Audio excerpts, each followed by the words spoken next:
We continue reading from Sri Isopanishad. We are on mantra 9 today. Andam tama pravishanti ye vidyam upasate tato bhuya ivate tamo na uvidyayam rataha.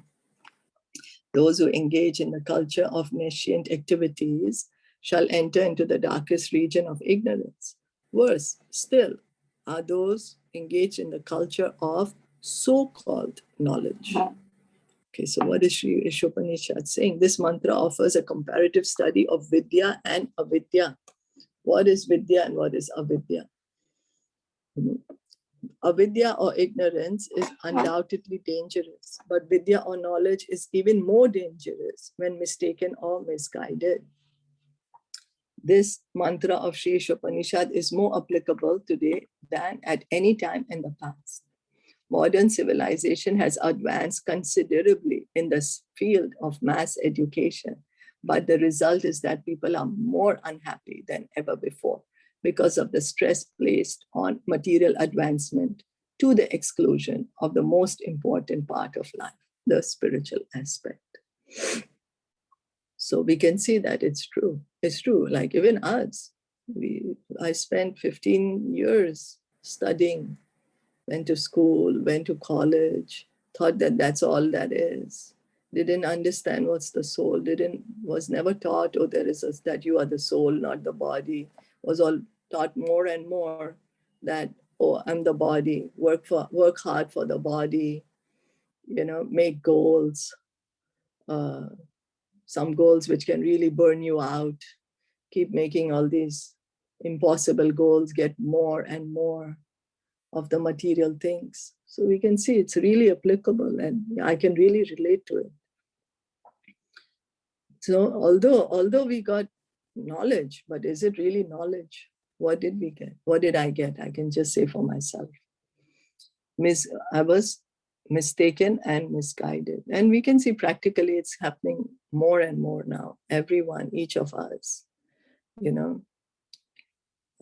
in the name of education, in the name of knowledge, what are we actually learning? And because of that, the society is becoming so much more stressful, so much more unpeaceful. People are so much more unhappier now than before. More and more. As far as Vidya is concerned, the first mantra is explained very clearly that the Supreme Lord is the proprietor of everything, and that forgetfulness of this fact is ignorance. First mantra of Sri Isopanishad says that the Supreme Lord is the proprietor of everything. And forgetfulness of this fact is ignorance. So what is ignorance? Ignorance is actually forgetting that everything belongs to the Lord. We are thinking ignorance is if I don't study well, if I don't get a particular degree. In society, people will say, I don't know anything. I don't know what's the news. I don't know what's happening in this particular entertainment industry. I don't know what's happening in the sports industry. I don't know what's happening in the economic industry or finance field. There's or in this field of technology right now, which is, so much more and more. We think if we don't know all this, then we are ignorant. But what is true ignorance? True ignorance is to not to forget that everything belongs to the Lord. He is the proprietor of everything. The more a man forgets this fact of life, the more he is in darkness. In view of this, a godless civilization directed toward the so-called advancement of education is more dangerous than a civilization in which the masses of people are less educated. Because what is Sri Isopanishad trying to say? That in the name of education, don't misguide the people. But that's what's happening now, that in the name of education, we are being misguided. So it's better not to be so-called, educated. So-called education just means material education. And forgetting that the Supreme Lord is the proprietor. I am not the proprietor of the but we might say, no, I know it.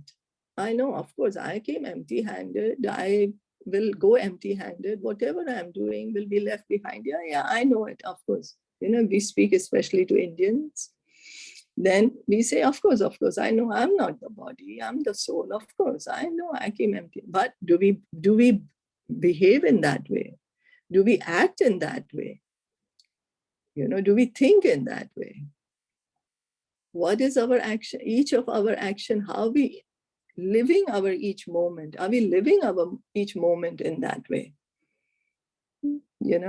That's just superficially we say, yes, I know. But what's going to happen when we actually leave this body? If we are still not understood this point, then because we are attached to our things, those attachments will bring us here back in the material world. So of the different classes of men, karmis, jnanis, and yogis, the karmis are those who are engaged in the activities of sense gratification. In the modern civilization, 99.9% of the people are engaged in the activities of sense gratification under the flags of industrialism, economic development, altruism, political activism, and so on. So this is 99.9% of the people. What is it? That I will do some activity. With that activity, I will get some result and I will be happy. I will enjoy the result. That's why it's called karmi, that I will do some karma, fruitive activity. I will do some activity, I will get some fruit of it, and I will enjoy this fruit. So most of us are in this category, 99.9%. And what the different categories we call them? Industrialism, economic development, altruism, political activism, and so on. All these activities are more or less based on satisfaction of the senses to the exclusion of the kind of God consciousness described in the first mantra. So everywhere we see, in every field we see, we are being pushed more and more to forget God. All the media, there's so much now. More and more we are turning away from God. And that is what's the true problem. There is no lacking in the world. The only lacking is lack of God consciousness. That's all. We are trained more and more, enjoy senses more, get more things, get more, forget God, do more for the body, And in that, what are we instead getting? We are getting more stress, more unhappy, stressed. We see, and anyone, oh, I'm so stressed. When I was small, I never heard our elders saying, I'm so stressed, never heard. But now even young people, we say, oh, I'm so stressed. I myself keep saying, oh, I'm so stressed. What is this stress coming from? So, because not understanding that God is the proprietor of everything, not me. So in the language of the Bhagavad Gita 7.15, people who are engaged in gross sense gratification are mudas, asses. This is Krishna's words now. Krishna in Bhagavad Gita 7.15. What is he saying? People who are engaged in gross sense gratification are mudas, asses. The ass is a symbol of stupidity. Those who simply engage in the profitless pursuit of sense gratification are worshipping avidya, according to Sri Isopanishad. So that means 99.9%. We are all in this category because we all want sense gratification. So then, muda, Krishna is saying, you're muda. Engage profitless pursuit of sense gratification. So that means 99%. Why? Because we work so hard we work to get a little bit of enjoyment. We work very hard to maintain the status quo. Very hard, not easy, getting more and more harder to maintain the status quo. And Krishna is saying, it's muda. He's saying, you're going to receive whatever by the law of karma, you are going to receive whatever you need to get. So you work how much ever you need to work. Don't overdo things. Use the facilities of this human life to try to understand what is this all about? Who am I and where am I going and who's God? What's happening?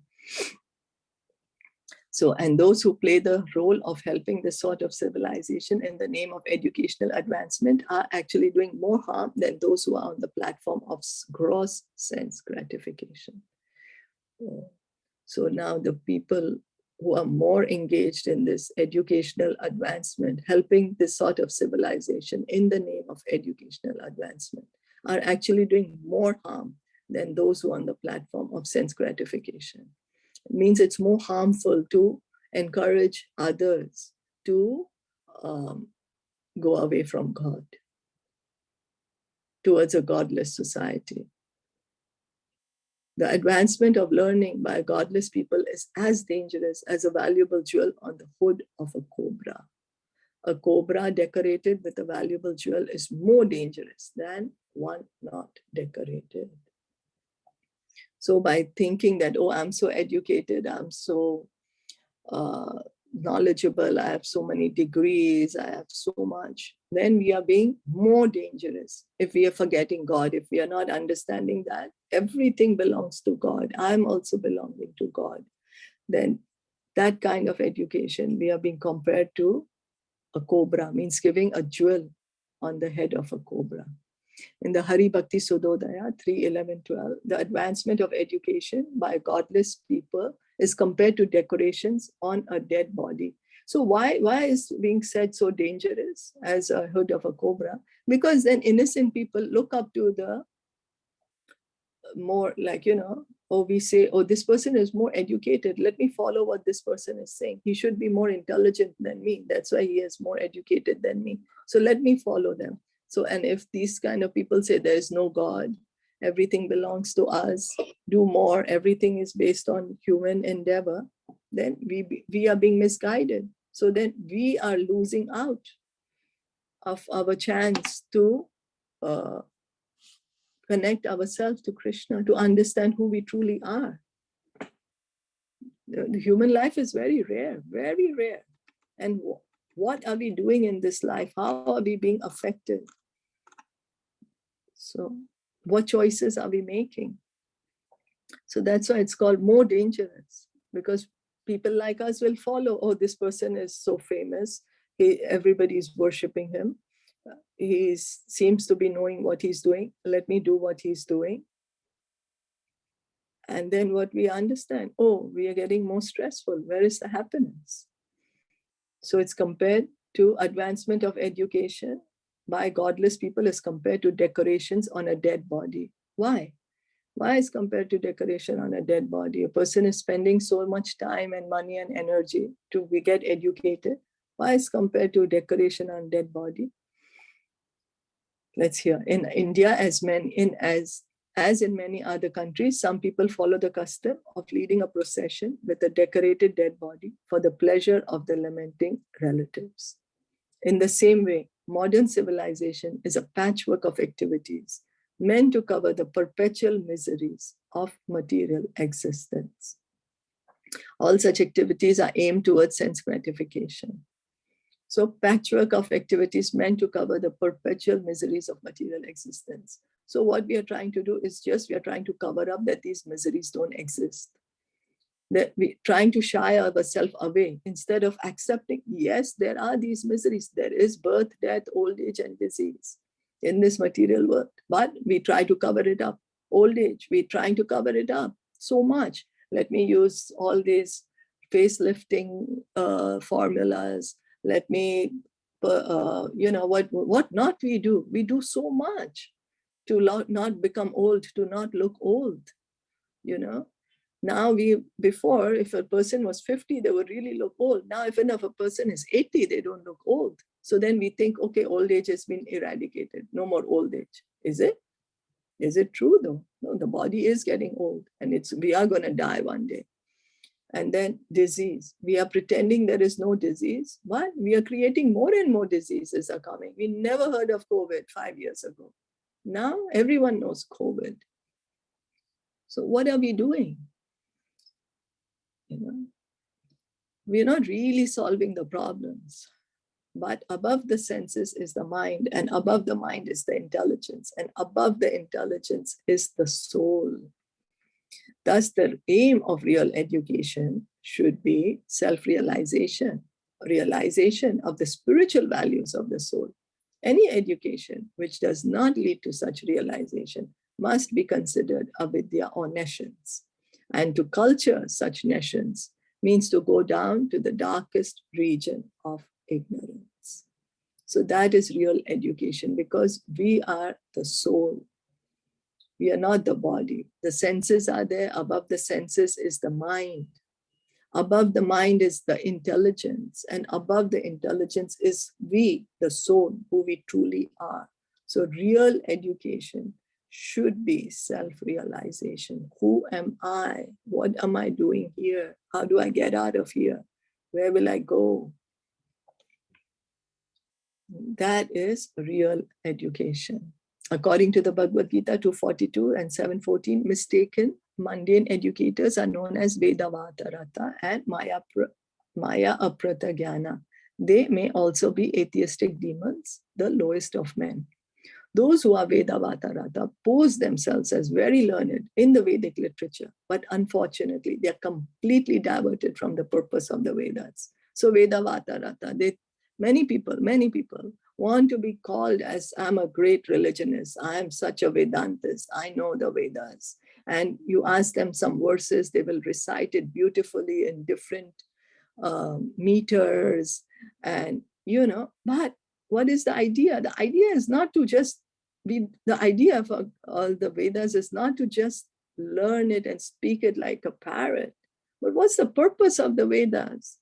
What's the purpose? Krishna says in the Bhagavad Gita 15.15, the purpose is the Vedas is to know the personality of Godhead. Vedascha are sarver aham eva vedya. Vedanta krit veda ved. Vedanta. Krit veda videva chaham. Thank you. Thank you so much. Yes. So that is the purpose of the Vedas. The purpose of the Vedas is not that we show off, oh, I know so many verses. I know, oh, you tell me this verse from this Veda and I can speak it so beautifully. That is Vedavatra. It's no use. No use. What is the essence? Understand the Supreme Personality of Godhead. Understand who is He. Understand who am I. So then, but these Vedavataras are not at all interested in the personality of Godhead. On the contrary, they are fascinated by such figurative results as the attainment of heaven. Attainment of heaven. Many people want to go to heaven. Why? Swargalok. I will go to Swargalok. Why? Because there's so many beautiful women. I can enjoy more over there. There are beautiful apsaras, I've heard. And the men look so beautiful over there. All the men are also very beautiful. So I will go there. Or there is a lot of, I can drink, nectar, intoxicating beverages there. I can drink that. I can have more palaces to live in, have more money there. But that's not what's going to happen. Be there for some time and again come back to the world, to this earth, or again become an animal. Then how did we make a permanent solution? We're still in the material world. How did we actually get out of the material world? How did we understand who we truly are? By just going to the heavenly planet, we are not solving, we are not understanding who we truly are. We are eternal souls and we have an eternal loving relationship with the Supreme Lord. And that we can find out only in this human form of life, in this body that we are. And on this earthly planet is the best way, is the perfect situation for us to cultivate the knowledge of self-realization, make a permanent solution. Is that okay? We'll stop here for today. I just have one question. Yes, please. So that means that what we are saying is that it's okay if we cannot read it properly or recite it properly, but what's important is to understand it and to connect with God. Is it what? Yes. We try our best to read properly. We try our best, sure. But that's not the aim. The aim is not that, oh, I can read it so properly. No, Okay. Try the best to read properly, but understand what's being said. But then, in one of the Mahatyams, it is said that the person who just recited without even knowing anything about it gets the result too. Then, because again, the intention. If we are sincerely reading it, I don't understand this meaning, but I have been heard from my teachers, it's good for me. But so that's a different intention. But if I am trying to recite, look, I'm so good, I know so much, look how beautiful I can read. Oh, so it's in the heart, like what's Everything going depends on within our intention. your intention. Okay. Yes. Okay. Krishna always looks at our intention. What is the purpose? What am I doing? Any activity? Others might not know it. From the outside world, we cannot know what's a person's intention. But Krishna is sitting in our heart. He knows our intention. Yeah, from the outside world, the things might look that he's trying to show off or he's trying to boost himself or something like that. But he knows his intention from within, like Krishna knows his intention. So that, So, and the intention is important. With what intention are we doing anything? So the purpose of the Vedas, if I'm doing with the intention, is I don't understand it, but I know Krishna is pleased if I hear this. If I read this, I know it's very pleasing to Krishna. Then that's the best intention, because it's for the pleasure of Krishna. Okay. Thank you for bringing up this important point. Thank you. Are there any other questions or comments?